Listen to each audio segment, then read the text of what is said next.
Divórcio, edificação adiada, resto a pagar no balanço do espírito devedor. Isso geralmente porque um dos cônjuges, sócio na firma do casamento, veio a esquecer que os direitos na instituição doméstica somam deveres iguais.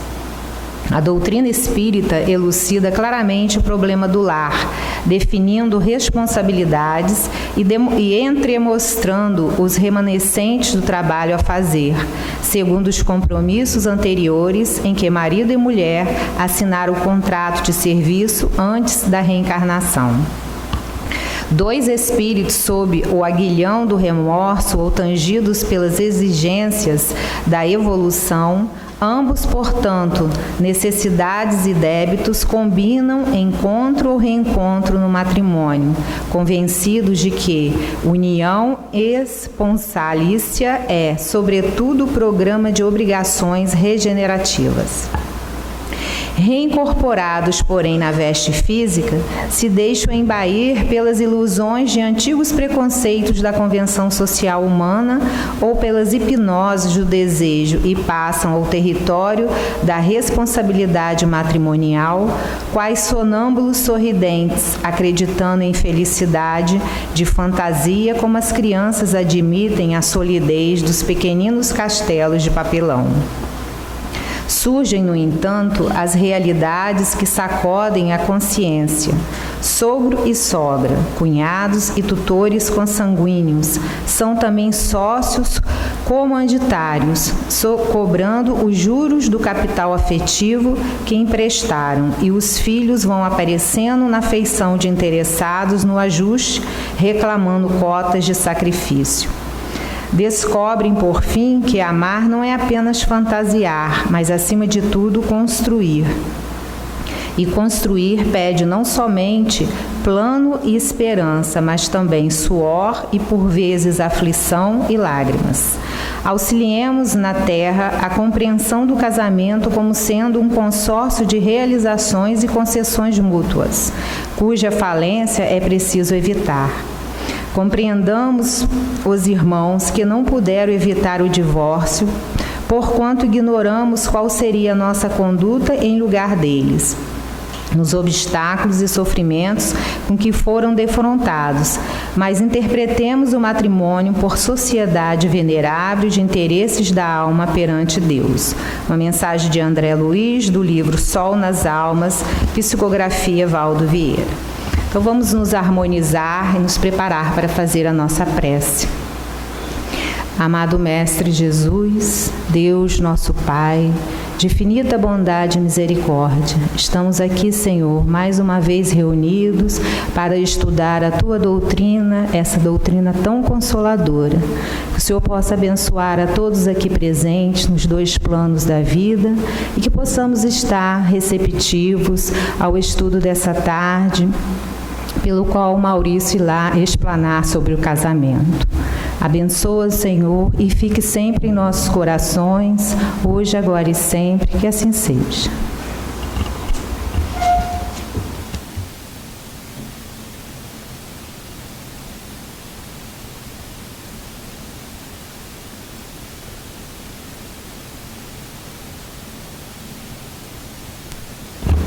Boa tarde.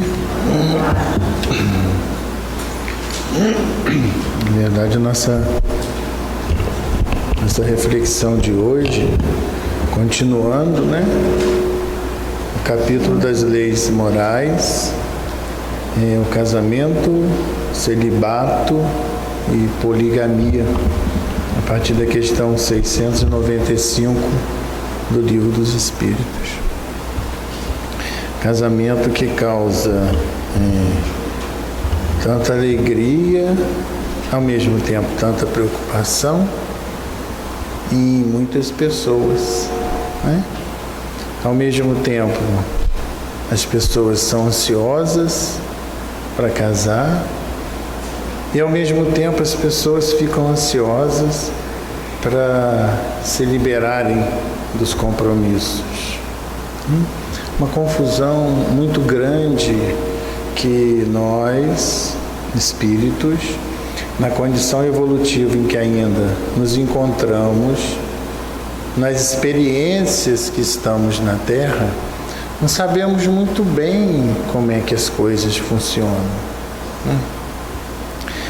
Cada lugar tem uma determinada característica, existem sociedades dentro, né, do nosso planeta que interpretam de forma diferenciada. Então nós vamos apresentar esse tema à luz da doutrina espírita, né? Primeiro a gente busca no dicionário o que eles falam para a gente sobre casamento, que é a união ou uma aliança entre duas pessoas, entre dois seres. O celibato, que é o estado daquele que se mantém solteiro. E a poligamia, que é a união conjugal de um indivíduo com vários indivíduos simultaneamente. E aí pergunta-se aos espíritos se o casamento é uma união permanente, né, de dois seres, se isso é contrário à lei da natureza. E os espíritos respondem que não, que o casamento é um progresso na marcha da humanidade. Por que os espíritos respondem isso, que o casamento é um progresso? Que na verdade está se buscando ali a união de dois seres, de duas almas, de dois espíritos, através do fortalecimento de vínculos, para que se enfrente o dia a dia, não sozinho, mas acompanhado. Perfeito, não é? Mas Emmanuel traz uma reflexão para a gente muito interessante no prefácio do livro Vida e Sexo, onde ele apresenta a seguinte reflexão para a gente: que os problemas do sexo agitam atualmente vastos setores da vida humana é incontestável. De que forma, porém, as teses do sexo são tratadas do plano espiritual para o plano terrestre? Semelhante indagação, repetidamente endereçada a nós outros pequenos servidores desencarnados, motivou a formação do despretensioso volume, que é o livro em questão, Vida e Sexo, que oferecemos aqui aos leitores amigos. Com ele, não disputamos qualquer posição nova ante os devotados lidadores da psicologia moderna que hoje esquadrinham os meandros da alma humana para benefício da saúde mental da comunidade. Com as nossas ligeiras páginas, tão somente desenvolvemos conceitos formulados na codificação kardeciana para demonstrar que as proposições ao redor do sexo, apaixonadamente focalizadas na atualidade da Terra, foram objetos de criteriosas anotações no mundo espiritual, no século passado, na previsão dos choques de opinião em matéria efetiva que a humanidade de agora enfrenta. Nada mais realizamos que reformular o pensamento e a definição dos mensageiros benevolentes e sábios que orientaram Allan Kardec nos primórdios da doutrina espírita, em sua função de consolador prometido ao mundo pelo Cristo de Deus. E para não nos delongarmos em considerações desnecessárias, concluiremos que, em torno do sexo, será justo sintetizarmos todas as digressões das normas seguintes. Primeiro, não proibição, mas educação. Segundo, não abstinência imposta, mas emprego divino com o devido respeito aos outros e a si mesmo. Terceiro, não indisciplina, mas controle. Quarto, não impulso livre, mas responsabilidade. Fora disso, é teorizar, simplesmente, para depois aprender ou reaprender com a experiência. Sem isso, será enganar-nos, lutar sem proveito, sofrer e recomeçar a obra da sublimação pessoal, tantas vezes quantas se fizerem precisas pelos mecanismos da reencarnação, porque a aplicação do sexo ante a luz do amor e da vida é assunto pertinente à consciência de cada um. Nós estamos na sequência do tema da semana passada, que é a lei da reprodução, né? Então, precisamos desse aparato, o sexo em si, no ser encarnado, é esse aparato que vai proporcionar a perpetuação da espécie. Mas acontece que esse impulso sexual, ele é criador, ele é um impulso divino, é uma força poderosa. Segundo os espíritos, é a segunda maior força, é a força da atração sexual. A maior força é a força da atração pelo amor. E a segunda maior força é a força da atração sexual. Então, se nós, espíritos, no processo evolutivo em que nos encontramos, se nós não aprendermos a tomar conta desta força poderosa e criadora, nós poderemos, como os espíritos relatam para a gente, nos encontrarmos em situações que irão sugerir momentaneamente uma alegria, uma felicidade, um prazer, mas que na verdade vai causar muita confusão na nossa vida, e a gente vai ter que retornar tantas vezes quantas possíveis para corrigir esses equívocos que a gente comete. É muito natural a gente se sentir atraído uma pessoa pela outra. Por quê? Porque cada um de nós é portador de uma energia, de um magnetismo. Isso é perfeitamente natural. Mas por que será que muitas vezes a gente interpreta esta energia de aproximação de forma equivocada? Se nós, ao estudarmos a doutrina espírita, nós sabemos que somos espíritos, processos de reencarnação. Então já estivemos na Terra muitas vezes e iremos voltar outras tantas vezes. A doutrina nos esclarece que é muito natural que a gente retorne próximo àqueles que já conviveram conosco, que já tiveram vínculos para conosco. Por exemplo, não é difícil encontrarmos próximo a gente familiares consanguíneos. As posições se alternam. Então, pergunto eu, com esse conhecimento da doutrina, às vezes, no intervalo entre uma encarnação e outra, nós temos espíritos chamados espíritos amigos, espíritos afins, espíritos companheiros. E aí a gente se fortalece nessa amizade. Quando a gente reencarna e a gente se reencontra, por exemplo, é natural que ao reencontrarmos essa pessoa, o que a gente sinta por ela? Um bem-estar, uma alegria em conhecer aquela pessoa, um desejo de estar perto. Mas Maurício, onde é que está o erro nisso? Até agora não há erro nenhum. Agora vamos supor que a gente seja espíritos amigos, companheiros, mas bem ligadinhos mesmo. E esse carinho, esse afeto nosso, a gente gosta de estar por perto. Mas cada um de nós está agora reencarnado com tarefas distintas.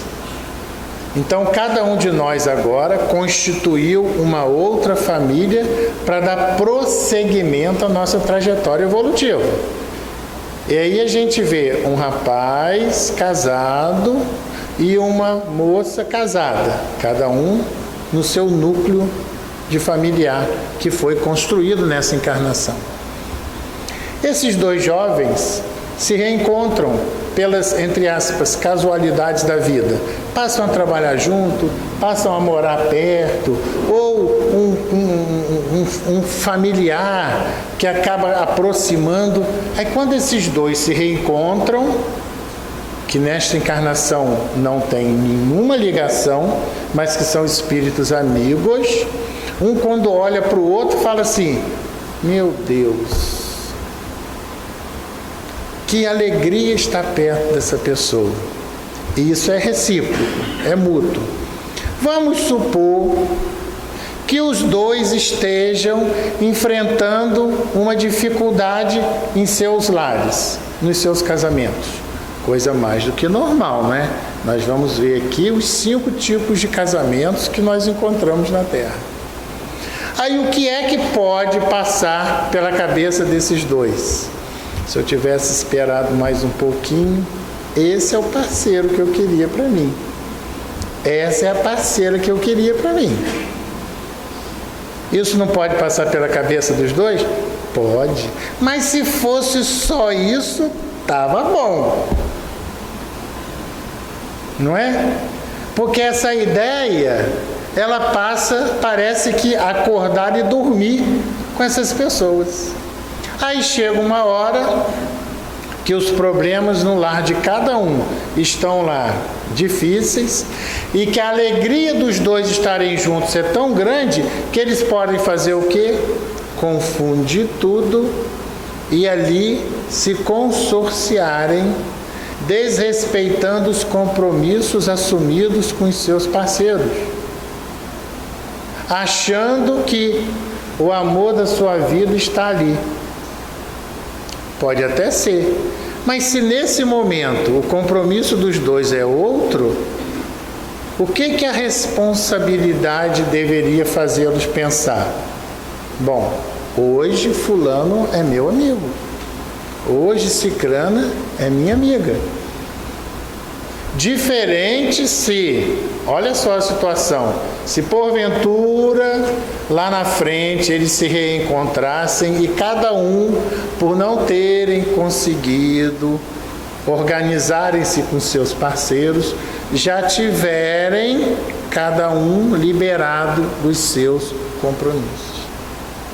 Está vendo como é que as coisas passam pela nossa vida e a gente não se dá conta dela? A questão do sexo é colocada aqui por essa força, ela está tão presente no movimento da nossa vida, que muitas vezes as pessoas, quando olham para as outras, elas olham como se fosse um instrumento sexual. E não um instrumento de amizade, de respeito, de companheirismo, de fraternidade, de sustentação no momento de dificuldade. Que é coisa melhor do que uma pessoa que enfrenta um problema e tem um amigo verdadeiro do lado para sustentar, para dar força? Não é isso que a gente precisa? E às vezes os benfeitores reaproximam aquela pessoa na encarnação para colocá-la perto da gente, exatamente para fortalecer pelos laços da amizade esse testemunho e essa dificuldade que a gente está enfrentando. Aí a gente faz uma misturada danada, faz uma confusão danada e acha que a gente tem que botar a pessoa debaixo do braço e levar para casa. Será que é bem assim?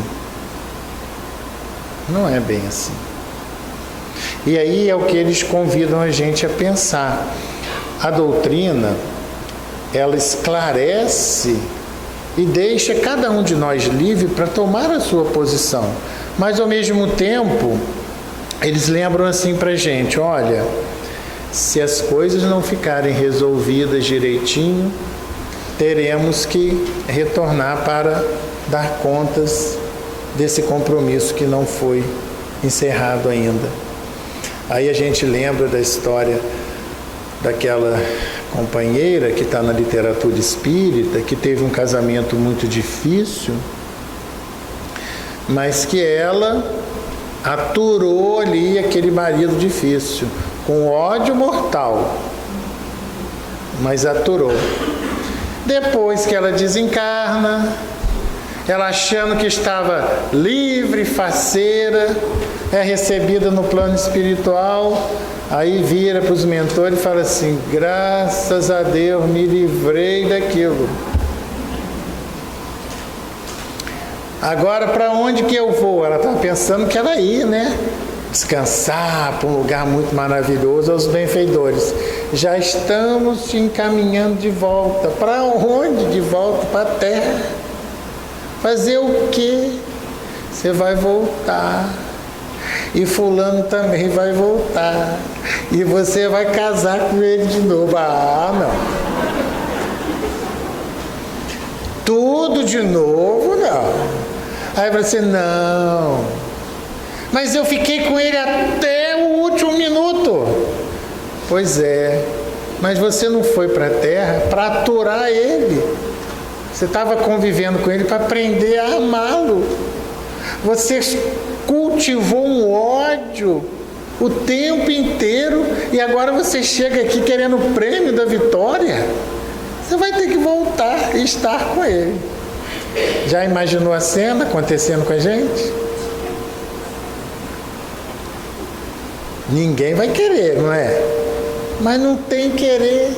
É aquele compromisso que a gente não deu conta e que a gente volta para assumir. Aí tem gente que fala assim: ah, mas eu vou ter que casar? Não sei, essa foi a história dela. Cada história é diferente da outra. Pode ser que a gente tenha, já pensou? Tem muitos casos também que acontece isso, né? Essa esposa muito difícil, esse marido muito complicado, volta como o nosso filho, aquele que fica do nosso pé apurrinhando e cobrando 24 horas por dia, vigiando a gente, né? Não tem gente que fala assim: gente, você é pior que meu marido. Seu filho fica vigiando, tomando conta de mim. Mas tem muitos ex-maridos reencarnados como filho. Tem muita ex-esposa reencarnada como filha. E fica ali aquela perseguição, aquela coisa assim: meu Deus, o que eu faço com você? Ame. Não tem outro caminho. Ame. Então isso que eles falam pra gente. E a gente precisa aprender a fazer essas coisas. A gente faz muita mistura, né? E aí, Martins Peralva, no livro Estudando a Mediunidade, ele traz pra gente os 5 tipos de casamento que a gente encontra normalmente. Primeiro, os casamentos afins, que são formados por parceiros simpáticos, onde há uma verdadeira afeição de alma, geralmente sobrevivem à morte do corpo e mantêm-se em encarnações diversas, muito raro na Terra. Casamentos transcendentais são casamentos entre almas enobrecidas que juntas vão dedicar-se a obras de grande valor para a humanidade. Sabe aquele casal que é casal, mas que os filhos deles são a humanidade? Tanto marido como esposa têm uma infinidade de tarefas no bem coletivo, e quando eles estão juntos, não importa que 2 minutos, que 1 hora, que uma vez por semana, que todo dia, o respeito é o mesmo, a cumplicidade é a mesma, eles se alimentam pelo olhar, mas o compromisso deles é com a humanidade toda. Também uma raridade no nosso planeta. Casamentos provacionais são uniões entre almas mutuamente comprometidas que estão juntas para pacificarem as consciências ante erros graves perpetrados no passado e, simultaneamente, desenvolverem os valores da paciência, tolerância e resignação. É o tipo de casamento mais comum encontrado na Terra. almas comprometidas que, de retorno ao plano espiritual, estabelecem uma proposta para se reencontrar e aprender a se harmonizar, mas que no dia a dia, olha, a luta é grande, é grande. Casamentos sacrificiais se caracteriza por grande diferença evolutiva entre os cônjuges. Um espírito muito mais evoluído que o outro, moralmente, aceita casar-se com outro pouco evoluído para ajudá-lo em seu progresso espiritual. São almas de uma nobreza ímpar que vêm para resgatar aquele companheiro da condição em que ele se encontra. E os casamentos acidentais, que a gente também conhece muito. Casamentos que não foram programados no plano espiritual, obedecem apenas à afeição física e o interesse financeiro. Se dá por atração momentânea de almas ainda inferiorizadas pelo uso do livre-arbítrio. Realizam o casamento sem raízes na afetividade sincera, ou seja, é um acidente de percurso, mudança de rota. A gente também encontra muito. Aí a mãe vira e fala assim: minha filha, o que você viu naquilo? Mamãe, ele é muito bom. E o contrário também, né? Meu filho, o que você viu nessa moça? Mamãe, vem você com implicância, mamãe. Ela é ótima. Mas a gente enxerga? Não enxerga. A gente ouve? Não ouve. A gente pesquisa? Não pesquisa. A gente quer saber? Não. Porque primeiro, uma das primeiras coisas que a gente olha é o quê? O físico. Se agrada ou não. Junto do físico, ou antes do físico, a gente vê a carreira, a profissão, a conta bancária. De que família é fulano? Qual a linhagem? Como se isso fosse alguma coisa, né? Mas não é assim nessa sociedade que a gente vive. Você é filho de quem mesmo? Né? Qual o sobrenome que você tem? E aí, muitas vezes, e até pensando equivocadamente na proteção dos seus filhos, os pais cometem equívocos. Uma coisa é a gente orientar os nossos filhos para que eles assumam compromisso e responsabilidade, para que eles saibam fazer as escolhas. Outra coisa é a gente influenciar a escolha pela aparência. Porque na hora, o casamento é uma coisa tão interessante, as relações, que no momento da aproximação, porque vamos e convenhamos, não tem que ter um imã para aproximar as pessoas? Tem que ter. De alguma forma vai ter que ter algum atrativo para aproximar as pessoas. O imã existe para isso. E no momento da aproximação, o que é que normalmente os dois fazem? Fecha os olhos. Casalzinho apaixonado anda de olho fechado. Ai daquele que fala alguma coisa. Todo mundo é implicante. Todo mundo é ciumento. Não é assim? Porque as pessoas estão o quê? Iludidas com o outro. É uma ilusão necessária? De certa forma, sim. Porque você já pensou se a gente andasse na rua assim?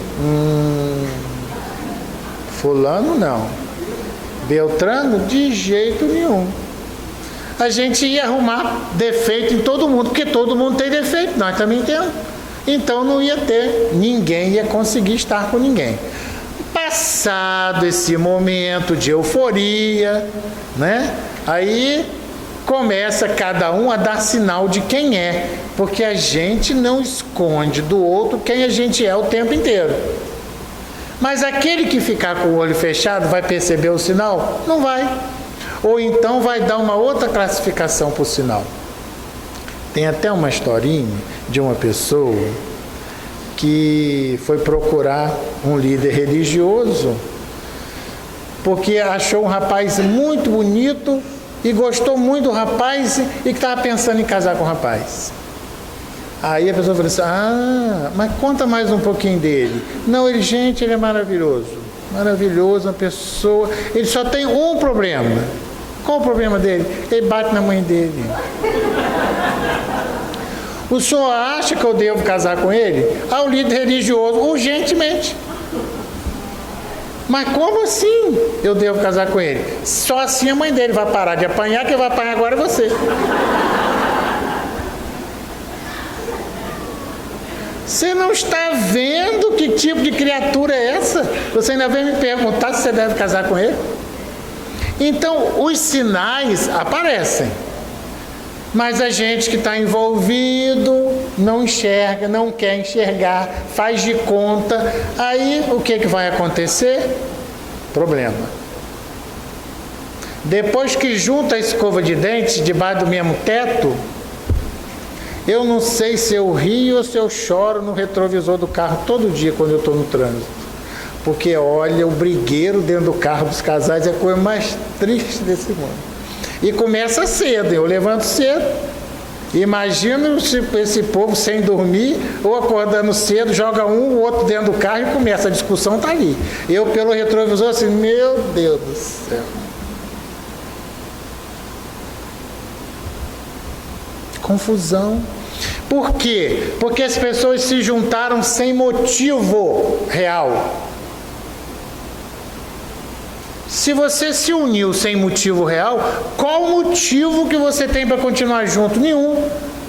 Aí você vê hoje a quantidade de separação, de divórcio, porque as pessoas já casam assim. E quando o pai e a mãe resolvem conversar mais um pouquinho, falam assim, se preocupe, num instantinho a gente separa. Hoje em dia, rapidinho, separa à toa.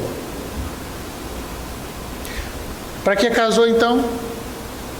Então não entendeu o significado do casamento, porque o casamento tem o significado de fazer crescer, porque é uma luta muito grande desafiar-se todo dia com uma pessoa estranha. Cada um nasceu numa situação completamente diferente. Cada um é uma individualidade completamente diferente. Cada um recebeu uma formação, uma orientação familiar completamente diferente.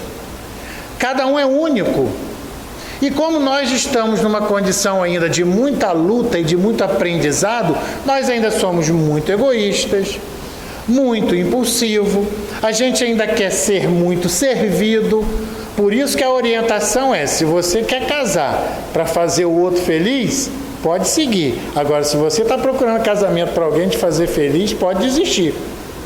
Porque o que o outro quer também é isso. Então você está buscando o quê? Alguém para te fazer feliz, o outro quer a mesma coisa. Então não é fácil. São pessoas diferentes, indo para um desafio novo. Então tem que ter o quê? Vontade. Tem que ter coragem. Tem que ter resignação.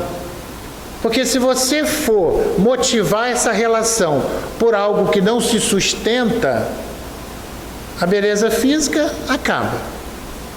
A situação financeira acaba. Qualquer situação pode deixar de existir de um dia para o outro.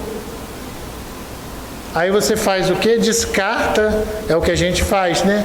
Nós descartamos as pessoas como descartamos uma folha de papel. E aí, o que a doutrina diz pra gente? Que a gente não pode fazer isso? Não. Ela diz o seguinte, toda vez que a gente age assim, a gente assume um compromisso. E a gente vai ter que corrigir isso. Porque isso é uma atitude nossa equivocada. Então, se a gente puder saber disso antes, se preparar, olha só que beleza. A nossa chance de verdadeiramente ter uma vida feliz, construir uma vida feliz, é diferente. Construir, porque é uma construção. Se você perguntar aos casais que suportaram o tempo enfrentando a si próprio e que estão há 50 anos juntos, cada um vai dar testemunho de várias renúncias, porque você só consegue viver bem renunciando ao seu interesse, e o outro também, né? Porque é um desafio. Precisamos então entender e nos prepararmos para esse desafio. Então o casamento é um sinônimo de progresso, evolução, porque mostra que nós já estamos abandonando aquela mordomia de cuidar apenas dos nossos interesses e já queremos juntos cuidar dos interesses um do outro e o interesse dos outros. Agora, não é fácil, é um exercício, né? Aí ele pergunta para a gente aqui se a indissolubilidade absoluta do casamento está na lei da natureza ou é uma lei humana. Ele diz que é uma lei humana muito contrária da natureza, mas os homens podem mudar suas leis, só da natureza que não pode. Então, quando ele fala sobre, no caso, o divórcio, a separação, como é que funciona isso, né?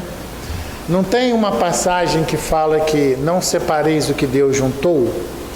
Tem. Ah, Maurício, então essa separação, esse casamento é um negócio complicado? É um negócio complicado. Porém, vamos pensar juntos. Se aquilo que uniu essas duas pessoas não foi o sentimento sincero, não foi o respeito, não foi o amor, será que essas pessoas estão juntas? Não. Então, por que continuar até chegar ao ponto de uma cometer um deslize, um atentado contra a vida do outro? Porque tem pessoas que juntas, onde já vai dormir assim, é hoje que eu mato esse bicho.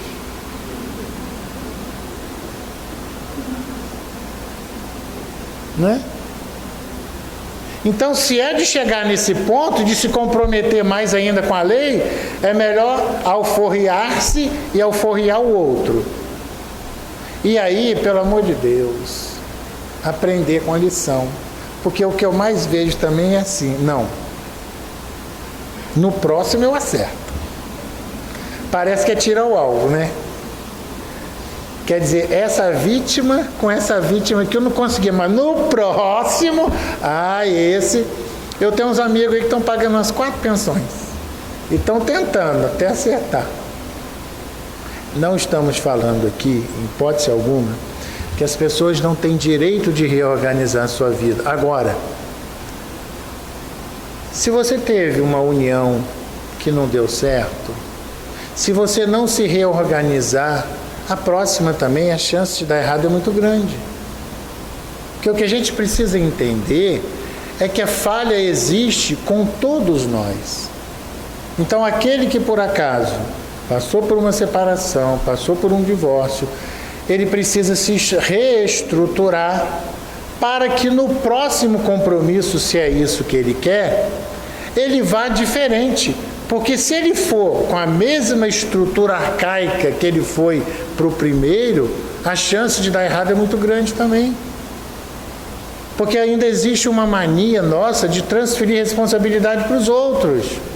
Não, o casamento não deu certo porque o meu parceiro ou a minha parceira é assim. Não, foram os dois que não conseguiram se organizar.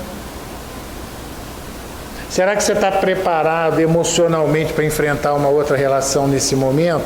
As pessoas têm muita pressa. Está todo ferido, está todo chagado e vai se envolver com uma outra pessoa de novo. Está preparado para isso? Então, às vezes, nós precipitamos as coisas e queremos colher frutas saborosas se nós não fizemos o plantio devido e não cuidamos da forma que devemos cuidar. E isso é muito importante, não é? E aí ele pergunta sobre o celibato. Se o celibato, quer dizer, a pessoa escolheu então não casar. Não casar. O voluntário representa um estado de perfeição. Os espíritos dizem que não. Mas aí ele pergunta de novo, mas o celibato no caso, representando um sacrifício com o objetivo de se votar ao serviço da humanidade. Aí eu falei, isso aí é diferente. Por exemplo, Chico Xavier, né? No seu período de mocidade, ele também interessou-se por alguém, só que ele tinha assumido um compromisso com toda uma humanidade. Então ele declinou daquele interesse para assumir uma postura de ter uma infinidade de filhos, que foram os livros que ele publicou, e que somos todos nós que apreciamos o interesse e o exemplo que ele deixou para a humanidade. Aí ele escolheu ser solteiro porque a tarefa dele tinha uma dimensão e de responsabilidade muito grande, que se ele estivesse como marido, ele não poderia cumprir esses afazeres. Mas ele não estava pensando nele, muito pelo contrário, ele abriu mão até do próprio interesse para o interesse coletivo. É outra história. Agora, tem muita gente, né, que acha que não, mas apenas pelo seu interesse pessoal, e acha que isso é uma virtude. Não necessariamente. O que devemos entender que as nossas ações nem sempre representam as nossas intenções e as nossas emoções.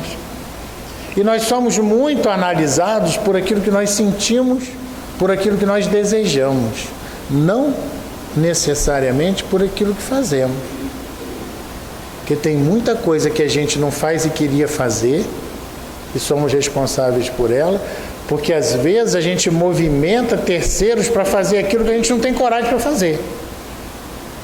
Quantas vezes a gente estimula as pessoas, através de uma frasezinha solta, uma conversinha ali, a fazer determinadas coisas feias, indevidas, e que a gente não tem coragem de fazer, que a gente ia ficar exposto. Então, é muito analisada a nossa intenção, né? E ele termina perguntando sobre a questão da poligamia, né? A igualdade numérica que mais ou menos existe entre os sexos constitui um indício da proporção de forma que a gente deve se unir? Sim, está tudo dentro da lei da natureza. E aí, e qual das duas, a poligamia ou a monogamia, está mais de acordo com a lei da natureza? E os Espíritos respondem assim: a poligamia é uma lei humana, cuja abolição marca um progresso social. O casamento, segundo as vistas de Deus, deve estar fundamentado na afeição dos seres que se unem. Com a poligamia não há afeição real, há apenas sensualidade. Aí Kardec faz o seguinte comentário: se a poligamia estivesse de acordo com a lei da natureza, deveria poder tornar-se universal, o que seria materialmente impossível em vista da igualdade numérica dos sexos. A poligamia deve ser considerada como um uso ou uma legislação particular apropriada a certos costumes e que o aperfeiçoamento social faz desaparecer pouco a pouco. E aí Emmanuel completa para a gente com a seguinte reflexão: abstinência e celibato, seja por decisão súbita do homem ou da mulher, interessados em educação dos próprios impulsos no curso da reencarnação, ou seja, por deliberação assumida antes do renascimento na esfera física, em obediência a fins específicos, não contam indiferença e nem anestesia do sentimento. Celibato e abstinência em qualquer forma de expressão constitui tentames louváveis do ser, experiência de caráter transitório, nos quais a fome de alimento afetivo se lhes transforma no imo do coração em fogo purificador, acrisolando-lhes as tendências ou transfigurando essas mesmas tendências em clima de produção do bem comum, através do qual, pela doação de uma vida, se efetua o apoio espiritual ou a iluminação de inúmeras outras. Tais considerações nos impelem a concluir que a vida sexual de cada criatura é terreno sagrado para ela própria, e que, por isso mesmo, a abstenção, ligação afetiva, constituição de família, vida celibatária, divórcio e outras ocorrências no campo do amor são problemas pertinentes à responsabilidade de cada um, erigindo-se por essa razão em assuntos não de corpo para corpo, mas de coração para coração. Então ele diz para a gente o seguinte: somos livres para fazermos as nossas reflexões, ponderações, considerações, escolhas, somos livres. Mas a partir do momento em que assumimos determinados compromissos e responsabilidades, teremos que dar conta dos mesmos. E aí, quando a gente não consegue, numa encarnação, a gente tem que continuar esse trabalho, né? E aí, é melhor que a gente, então, pense quantas vezes necessário for, antes de tomarmos atitudes que irão nos comprometer frente a nós, frente aos outros e frente ao futuro. Porque uma coisa é certa, esta colheita, como todas as outras, faz parte da lei. E a gente só colhe aquilo que a gente planta. A gente não colhe nada que o outro plantou, né? Então que a gente saiba fazer uma boa semeadura, saiba fazer um bom plantio, saiba regar, cuidar direitinho, para que essa fruta seja saborosa, né? E a gente seja feliz. Deus nos abençoe.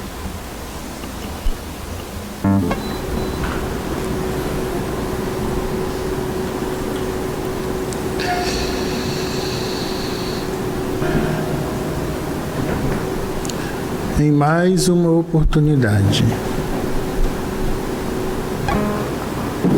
aqui nos encontramos a agradecer-te, Senhor, a bênção da vida, a oportunidade da reencarnação e a beleza de permitir que cada um de nós tivesse acesso à doutrina dos Espíritos, confortadora, esclarecedora e convidativa às nossas reflexões e à nossa tomada de decisões. A alegria, a felicidade que tanto almejamos está à nossa disposição, bastando apenas que tenhamos uma vida condizente com aquilo que desejamos. Uma vida pautada pela dignidade, pela ética e pela moralidade. Bastando que a gente ouça, Senhor, os teus ensinamentos, as tuas orientações, bastando que a gente estude o ensinamento deixado por ti nas suas atitudes para com o próximo e para consigo mesmo. Ó Mestre amado, é chegado o momento de rompermos com o homem velho. Já é de longa data que repetimos condicionamentos equivocados e nos sentindo enfraquecidos para seguir adiante. Mas o Senhor está sempre presente junto a nós, disponibilizando a força que necessitamos, mas a vontade e a determinação tem que ser nossa. O desejo de mudança tem que partir de nós. O querer algo melhor tem que fazer parte da nossa estrutura. Neste momento, Senhor, em que estamos aqui conversando contigo, muitos irmãos nossos estão por aí, sofrendo, sentindo a desesperança, a amargura e a tristeza. E é por eles, neste momento, que nós te pedimos que distribua os recursos para todos, que eles se sintam encorajados a prosseguir em suas lutas pessoais, enfrentando todas as dificuldades, Porque uma coisa que estamos aprendendo, mestre, é que não existe vitória sem luta. A conquista que tanto almejamos virá depois do esforço pessoal, que aí sim será coroado com êxito daqueles que perseverarem até o fim, enfrentando a si próprios. Hoje é o dia do enfrentamento a nós mesmos, não mais a luta com o outro. O outro não determina a nossa vida, o outro não conduz a nossa vida.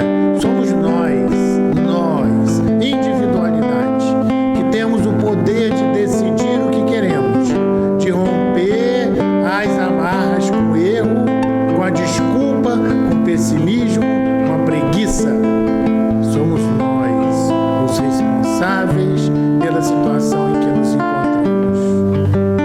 Por isso, mestre amado, pedimos a tua paz, mas aquela paz que nos sustenta na decisão a tomar.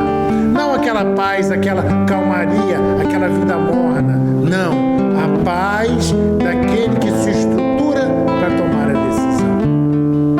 Que esse amor que emana de ti envolva cada lar aqui representado e que ao retornarmos para os nossos lares, façamos as nossas reflexões. O que é que queremos para a nossa vida? A alegria? A felicidade? Ou a acomodação, o marasmo? Precisamos decidir.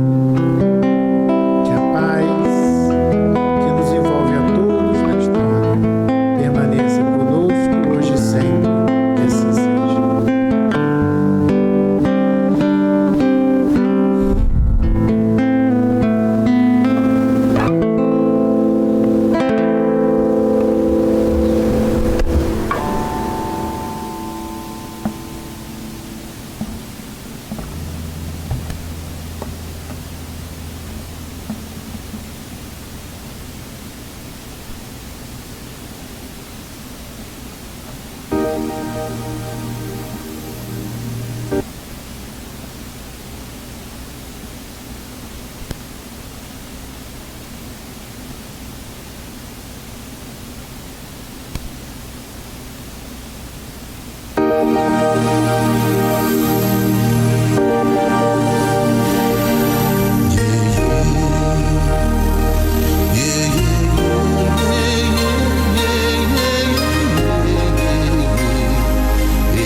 Aqui, nessa casa eu me encontrei.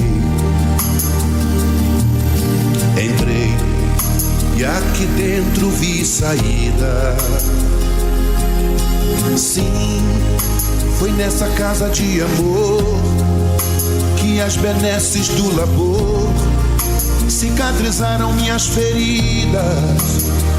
Depois de muitos e muitos passes, estudo e água da paciência, religar e religuei, filosofiquei, tomei ciência. Aqui, nessa casa de oração, orei, pratiquei o evangelho. Foi nesse pouso espiritual que eu conheci a vida real. Rompi de vez com um homem velho. Depois de muitas e muitas preces, leitura e água da fé, religar e religuei.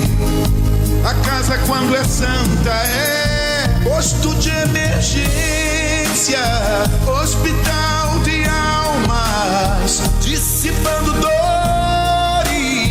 transcendentes traumas, frente de serviços que a todos levanta, pronto atendimento de Deus, oh, Santa Casa Santa.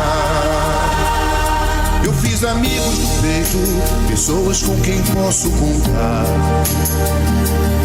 Atendimento fraterno, culto do evangelho no lar. Sim, nessa oficina de Jesus, chorei cantando quanta luz, com as vibrações desse lugar. Depois de muitas e muitas quedas, me fortalecendo na fé, religar e religuei. A casa quando é santa é posto de emergência, hospital de almas, dissipando dores, transcendentes traumas.